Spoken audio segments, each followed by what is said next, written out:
despite COVID-19. These and more stories when 284 News returns.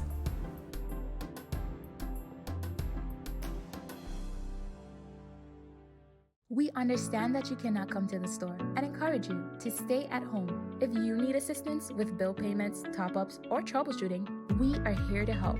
Call us at 444-4444 from 7 a.m. to 7 p.m. daily, or visit our website at www.cctbvi.com. Click Top Up here or My CCT for top-up or bill payments. Social distancing with CCT. Welcome everybody. It's Monday, May 4th, 2020. I'm Ron Grant. And I am Kyla Kenesha Forbes. Welcome everyone. It's Monday. Hope everyone had a beautiful weekend, but we're back again with so much content for you this week.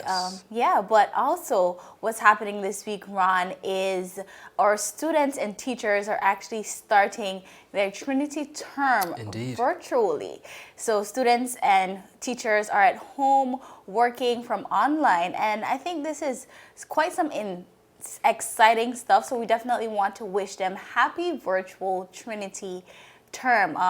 Ron, a lot has been happening. As exciting as this is, of course, this is new territory, and we've been seeing on social media some reports of just a bit of hiccups and glitches. So we're definitely wishing them the best, and hopefully this can be rectified soon.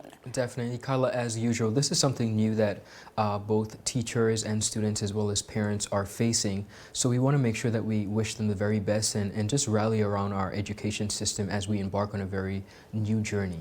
I do agree, and Ron, how I look at it, parents are now teachers, assistants, and homeschoolers. So I definitely think that parents should look at it from that vantage point, just helping teachers and their kids and students to just navigate through these new waters. No problem at all. And beginning our newscast today, Deputy Premier and Minister of Health and Social Development, the Honorable Carvin Malone, is commending compliance teams and the Social Distancing Task Force for inspecting and certifying hundreds of private businesses, establishments, and the public service. The inspections are being conducted under the leadership of the Chief Environmental Health Officer, Mr. Lionel Michael, as part of the phased reopening and rebooting of the British Virgin Islands economy after the 24-hour curfew that was imposed to control, suppress, and prevent the spread of the COVID-19 and for the protection of all Virgin Islands in the territory.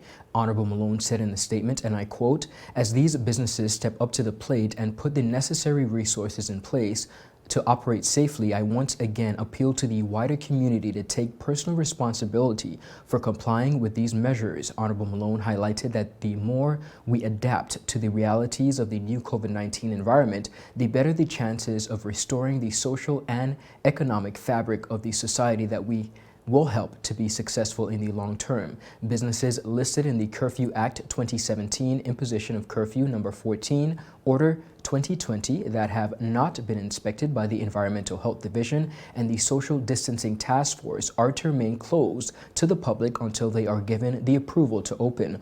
All other businesses not listed in the imposition of the Curfew Act number 14, Order 2020 are to remain closed. During a recently held press conference and contract signing, Minister Malone also stressed the importance of safety as businesses reopen. He said, and I quote, "It would be remiss of me if I do not spread the good news as it speaks to the good work that has been done. But it is important for us to continue to adhere to the safety protocols that the government has been working hard in determining." Additionally, he also highlighted the importance of implementing the new safety protocols under the revised Recovery to Development Plan with haste, stating, and I quote, "We have to make sure that we put people back to work so that families can be supported and projects can be completed so we can open up the economy on a wider scale. We can safely reintegrate people into society. Safety is the key factor involved here, as we are seeking accommodations so that when persons return, they can be quarantined in a manner that would not retard all works that we have done. Kyla, a very important story here. We see where the Honorable Minister of Health and Deputy Premier, who has been, I must commend him, an instrumental force as it pertains to the direction and revitalization of the not only the healthcare system, but the economy. The Honorable Carvin Malone has stood with the Premier and the government of the Virgin Islands in making sure that all stakeholders are informed. And here we see him issuing very commendable statements to encourage Virgin Islanders to continue the good work that we've all been doing as it pertains to the reintegration and reopening of the phased approach. Most definitely, Ron. I think we cannot disregard the work that these compliance teams and the task force has been doing to basically get the economy back up and running again. We see businesses opening up today as they underwent inspection. Yes. And these are a group of people that are out there and making sure that businesses are opened, but also that they are safe and are practicing safety mechanisms to protect the public just in general. So we definitely want to commend them, and we don't want their efforts to go without recognition. One of the things, Carla, that I want to add before we go any further is oftentimes as it pertains to crisis when it comes to our society and us measuring progress, is we're often so keen on, talking about the fact that we can't do this or we can't do that. Let's just take a moment to agree that we've made a lot of progress in the Virgin Islands as it pertains to COVID-19 and the management of COVID-19, not only with persons being safe, but with businesses being reopened. We have to look back at the month of being on lockdown, 24-hour lockdown, and just realize that we've come an extremely long way. Definitely, Ron. I think we need to take a minute to just step back and realize that BVI people and BVI residents are truly resilient. We have seen a bounce back when it came to hurricanes Irma and Maria, and because we're living in it, we're not really necessarily realizing just the actions and how fast we are able to adapt and deal with certain situations. But here again, we see in the most unprecedented times, BVI just stepping up and doing what is needed. And here we see just basically trying our best to just come out of the woods as best as possible when it comes to this global pandemic. So definitely a round of applause just to the entire BVI. So Ron, as we move on, just yesterday in a live press conference, Minister for Natural Resources, Labor and Immigration, Honorable Vincent Wheatley, revealed some alarming statistics in relation to the workforce in the BVI. According to the minister responsible for labor, to date, approximately 77 businesses have contacted the Department of Labor and Workforce Development. Approximately 33 of these companies have reported closure. Approximately 683 persons have been reported laid off. Approximately 72 persons have been terminated throughout the territory. Some persons have received pay cuts and reduced hours. Now, Ron, these numbers are astonishing. Of course, with our economy taking such a hit, we expected some downfall, but these numbers definitely confirm our assumptions. 683 persons being laid off is definitely an alarming number. Now, Honorable Wheatley appeals to businesses to submit their information regarding their workforce to the Department of Labor and Workforce Development, so the government, of course, can properly and accurately assess the local workforce and economic situation. The minister went on to explain, just like the rest of the world, our tourism industry has taken a significant hit during this global pandemic. He said, with the tourism industry being one of our most important economic pillars, which account for a large cross-section of workers in the territory, any loss in the industry is not only difficult for that sector, but for the economy in general. And Ron, he is definitely right. I agree. With all of this being said now, Ron, the government has not yet revealed their plans for any economic stimulus. This is a phrase that's been thrown out here and there all around the world, but especially in the BVI, as the people await some word as it relates to economic stimulation. Honorable Wheatley said the Premier and Minister of Finance has already announced that the cabinet has approved the template of the economic stimulus plan. The details of this stimulus plan will be made public very soon by the Premier. End of quote. Now, Ron, for some time, this is all that's been said, and this is something that the people of the BVI have been hearing for quite some time now. Kyla, I agree, and I don't think that the Honorable Minister for Natural Resources and Labor, his press conference and his remarks could have come at a more timely position. I do appreciate the fact that he was able to greet the people of the Virgin Islands and give us these statistics. Right. For many persons across the region, they may say, guys, those are small numbers, but you have to understand when you look at our population, exactly. They are alarming numbers as it pertains to the unemployment and the eligibility for persons to not only be able to reintegrate back into the workforce, but have any sort of a backup plan. And that's where the stimulus package, particularly as it pertains to the tourism hit jobs, comes into fruition. Now, we're going to get into a story later as it pertains to one of our fellow Caribbean regions, outlining a very unprecedented amount. But I do think that while we are awaiting a stimulus plan, I do think that because of our population, we do have to be realistic. So I want the people of the Virgin Islands to have a holistic and more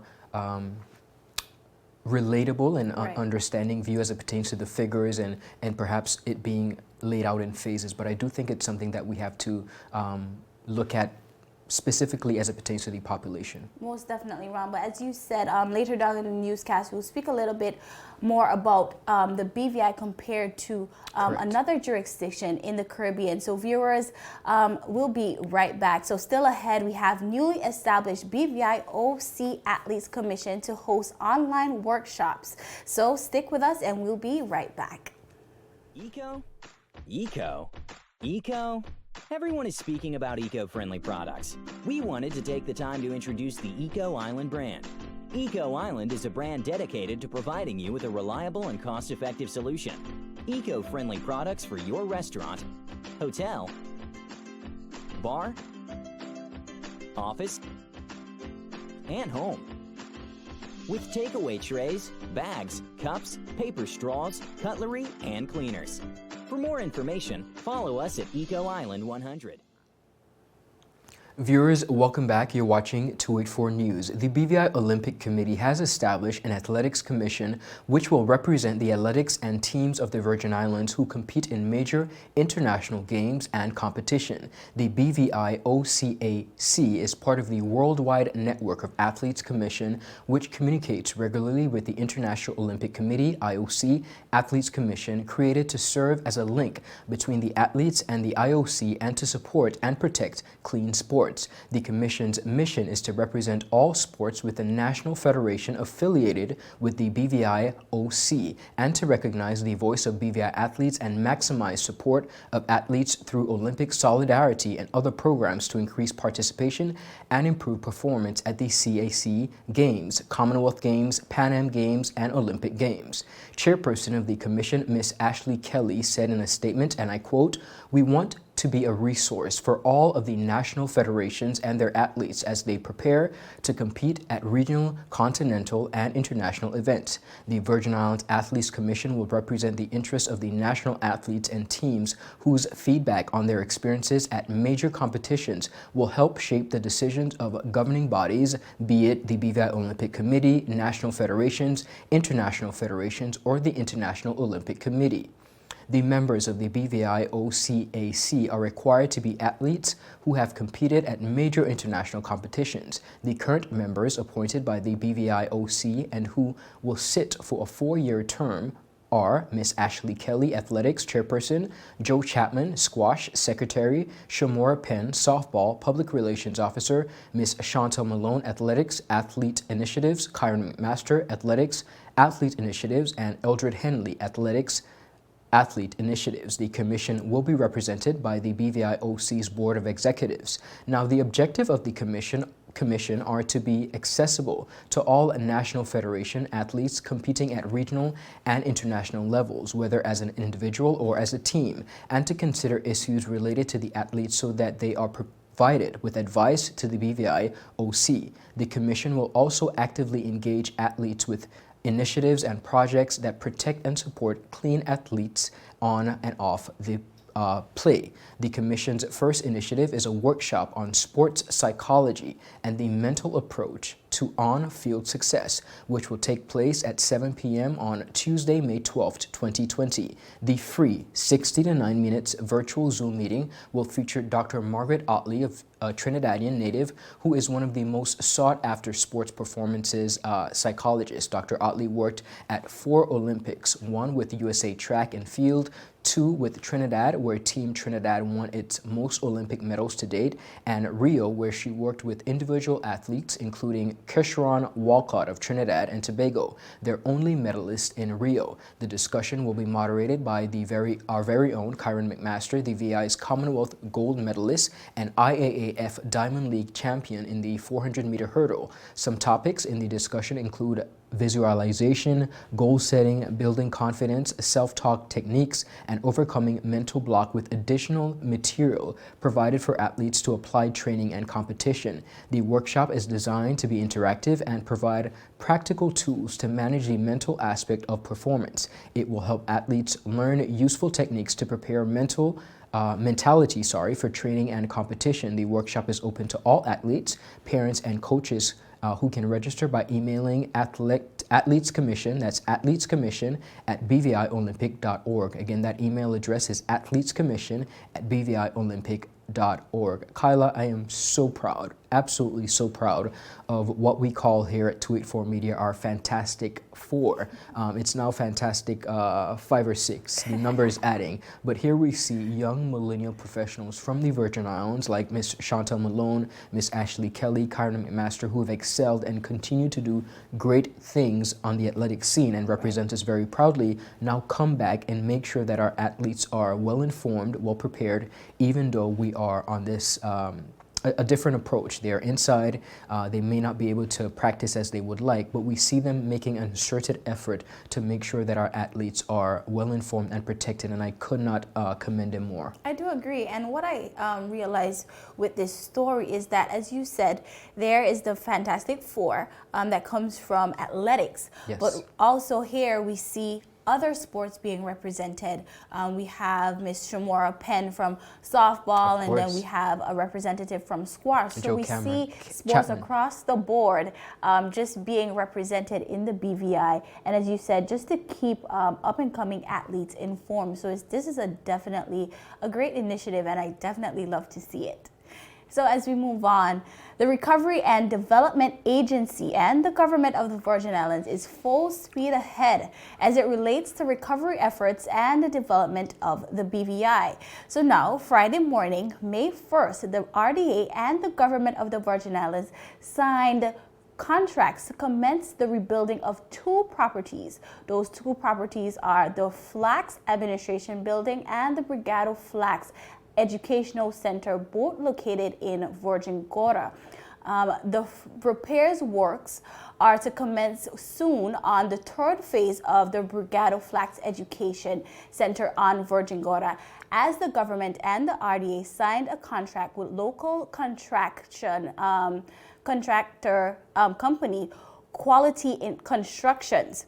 Now, here we see the owner of Quality Construction signing. And Ron, this is just definitely awesome to me. The contract was assigned for $1.7 million to completely rebuild blocks 2 and 4 of the center. The project will also include internal refurbishments and replacements of the roof for blocks 2 and 4, providing 11 classrooms, a science laboratory, an IT laboratory, an art room, library, and staff and bathroom facilities.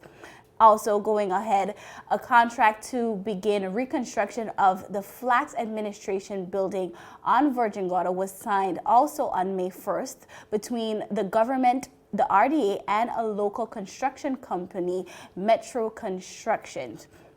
The $1.2 million contract will include the rebuilding of a 2-story facility, including the rebuilding of the roof, building internal refurbishments, and its refitting.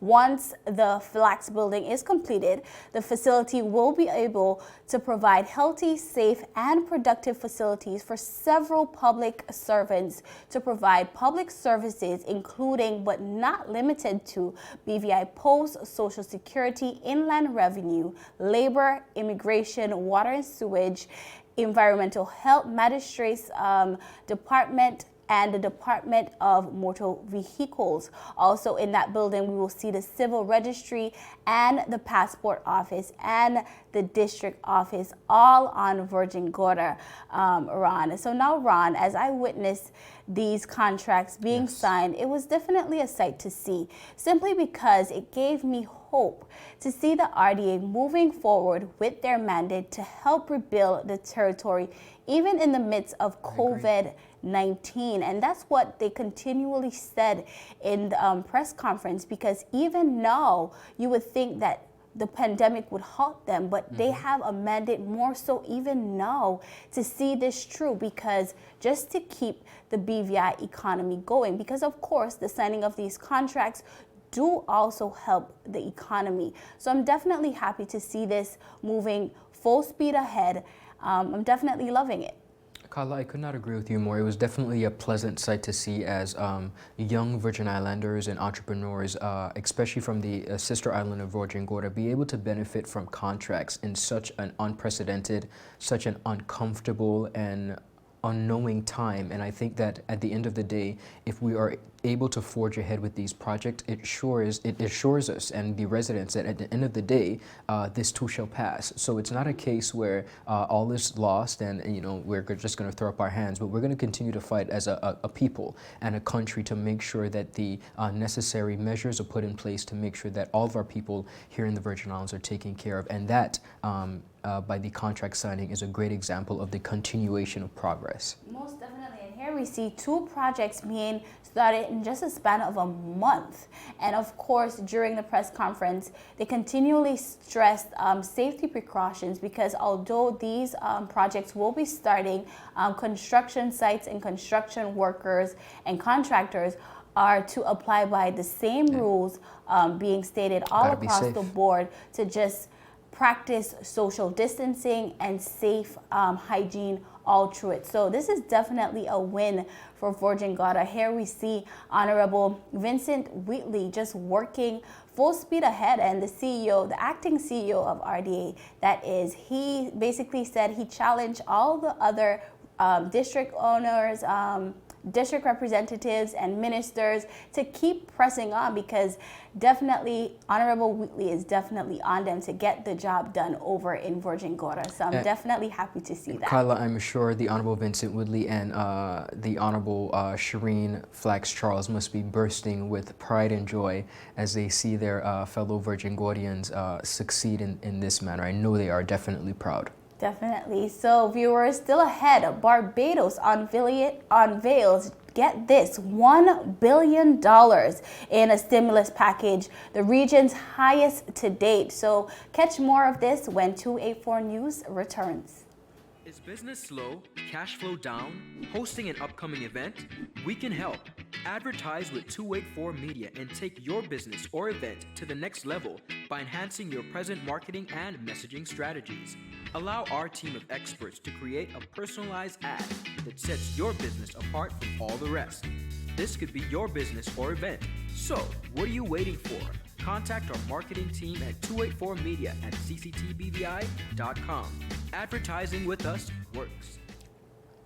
Viewers, welcome back. You're watching 284 News. Out of the VI Consortium, Bridgetown, Barbados on Wednesday announced an unprecedented $1 billion U.S. stimulus package, as well as lifting some restrictions as the island gears for a new lifestyle amidst the coronavirus pandemic. In a 90-minute radio and television broadcast on Wednesday night, Prime Minister Mia Mottley stated that two-year-old economic plan was designed to provide incentives and stimulate the economy that has been hit by the pandemic, for which there is no cure or vaccine to date. She said, and I quote, "This is the biggest package of spending initiatives ever rolled out over a two-year period on a supplemental basis for what we would otherwise have as our core activities," noting that the stimulus package would allow businesses to keep staff on their payroll and was also designed to fill in holes in spending in the economy. Mottley said that the plan would also focus on a public and private capital works program, increasing the island's self-sufficient, the creation of Barbados Tourism Fund. In addition, 110 million Barbados dollars would be spent on families affected by the shutdown. She said the economy prior to the pandemic was sticking to the course, providing us with the reserves, provided with the room, providing us with the credit and enough standing now regionally and internationally for us to launch this most comprehensive integrated program that the country has ever seen, largely because we have never had this kind of crisis facing us. She continued by saying, "We've focused the program on supporting those who have lost their jobs in the shutdown and to keep those as far as possible who have jobs into their jobs. The economic plan has 5 parts, and the effect of them is to fill the hole in spending in this economy to the tune near in $2 billion Barbados dollars over 2 years." She said she hoped the private sector would be inclined to keep staff on board, saying, and I quote, "This is largely new and which I will announce tonight in a series of measures that will inject another $215 billion Barbados dollars one way and another 200 million Barbados dollars fund being mobilized to the conditions that we hold on to as much staff and jobs as possible." Mottley said the private sector was also expected to contribute some $800 million Barbados dollars investments due to the start of 6 major projects in the next 2 years, noting that among those projects are the 400 million Sam's Lord Castle project, the Crane and project, and improvements to the Apes Hill Golf Course. She added that 600 million expansion of the Sandals at Dover and the $200 million Sakior Retirement Villages project, as well as the Hyatt Zero to begin shortly. Now, these are all major capital projects that are going to be undertaken in Barbados within the next few years. But Mottley acknowledged that the COVID-19 pandemic would result in the government not only being able to collect an estimated $400 million in tax revenue. She said, and I quote, "We estimate that over the next 12 months, and we have had to revise upwards numbers that we spoke about here 3 or 4 weeks ago in Parliament, that we will now lose in the vicinity of $450 million in government's tax revenues as a result of the economy being fully, partially shut, or only now slowly opening." She said, and I quote, "This will be less income tax collected, less corporation tax, less value-added tax, also known as VAT, less excess tax, less duties, less fuel and air transportation levies." And she also added, "We have spent or committed over $75 million in health-related expenditures over the course of the last few weeks on different terms." Mottley said that $40 million had been spent on isolation and quarantine treatment centers and buying much-needed equipment for the Queen Elizabeth Hospital and polyclinics around the island. She said the difference in public revenues and expenditures could worsen by a cumulative $700 million, and gave the assurance that foreign reserves were enough to see the island through the crisis. She said, and I quote, "Just before COVID-19 struck, our reserves had reached 1.55 billion, the highest level at the time recorded on a like-for-like basis for a while. Today, as a result of the low-interest borrowing from our partner, the Inter-American Development Bank, our reserves today, as I speak to you, are just over $1.7 billion. It is more than enough reserve to cover," Mottley said, announcing also that a mission from the International Monetary Fund was here examining the progress of the local economy. Now, meanwhile, the Barbados government has announced a relaxation of the 24-hour stay-at-home order, with Mottley indicating that 8 p.m. to 5 a.m. curfew would instead be imposed. But she warned as the government is moving to relax measures put in place to prevent the spread of the virus. Complacency and compliancy, must be adhered to. Barbados has recorded its 7th death from the virus, in addition to 73 positive cases over the past 5 weeks. Kyla, a really, really great example. And one of the things that I want to pay attention to in this particular story is not the fact that Barbados is unveiling a $1 billion stimulus package, which is the highest across the region. But what I want us to pay attention to is the fact that we always hear save for a rainy day, save for a rainy day, save for a rainy day. And I think this country's perspective, their planning and their proper evaluation of how they're going to go about their business is a really good example of how perhaps other territories should consider doing business. What we see simply happening in Barbados is that they planned, they did not know that COVID-19 was going to happen, but they planned and they prepared, and now they have an excess amount of money to be able to spend on the stimulus package. And it's truly amazing that the Honorable Premier Mia Mottley has been able to unleash this and unveil this to the people of Barbados. As you said, I agree. Here we see just saving for a rainy day could really and truly bring you at the end of the day, Ron. As you said, some persons might say it's unprecedented. $1 billion is definitely a lot of money, the highest we've seen thus far. But saving for a rainy day definitely have helped cushion Barbados in this time. Definitely, Most I agree. definitely. And again, it's unprecedented. It's a large amount, and some countries across the region might be saying, hey, I wish we could do that, or, you know, how come we can't have the amount? But you have to look at their succession planning, and you have to look at their hierarchy and organizational skills in making sure that the territory was at a particular point prior to COVID-19. Again, none of us had any idea that this would happen. Most definitely. Kyla, before we go, I want to touch base on a really fun and interesting story. We talked about it earlier. The Virgin Islands Carnival Committee. They did something pretty remarkable this weekend. Obviously, you know, and Jovan know that had it not been for COVID-19, I would have been with my family coming on the road, just, you know, bouncing to the beat of local soca music. I know our viewers cannot see it, but Ron, he is a fetter here and there, so yeah. But the VI Carnival Committee, they held virtual sessions in Juve this weekend, and I had an opportunity, once I got up, I had an opportunity to be able to tune in, and it was absolutely remarkable. It was fun. It was live. The energy was lit. It was just totally cool. Well, Ron, I did see the ones across this weekend. When I got up at about 9 o'clock, I did see the reruns of that. It's hard enough for me getting on the road Juve morning when it's actually on the road. I'm not sure how and I'm being completely honest, how that works over Zoom, but I'm glad that it worked out, to be honest. I'm really glad, and it's really innovative to see the festival committee, the Carnival Committee, just trying different ways to embrace their culture. They're not resting it down. They're making sure that the people come up the road one way or next. And one of the things that's really cool about the way they run their carnival is that the Virgin Islands, as you know it, is a melting pot. There are persons from all across the region, from all different Caribbean islands, but they do it so skillfully that they include and promote Virgin Islands culture without making persons from different islands feel as though perhaps they don't belong. So that's something that we can definitely adapt to, and I think it's tremendous. So do they have any other activities coming up? Of course, they have an entire calendar of activities. For persons who may not have seen my interview with Mr. Ian Turnbull, the chairman of the Carnival Committee, you can check that out on our Facebook page at 284 Media. They have a long list of virtual activities, of course, a lot of which include replaying some of the previous parades from 2019 and 2017. Definitely. I love it, Ron. So viewers, that's it for today's news roundup. Be sure to follow us for daily news updates at 284media.com and like us on Facebook at 284media and 284BVI on Instagram and Twitter.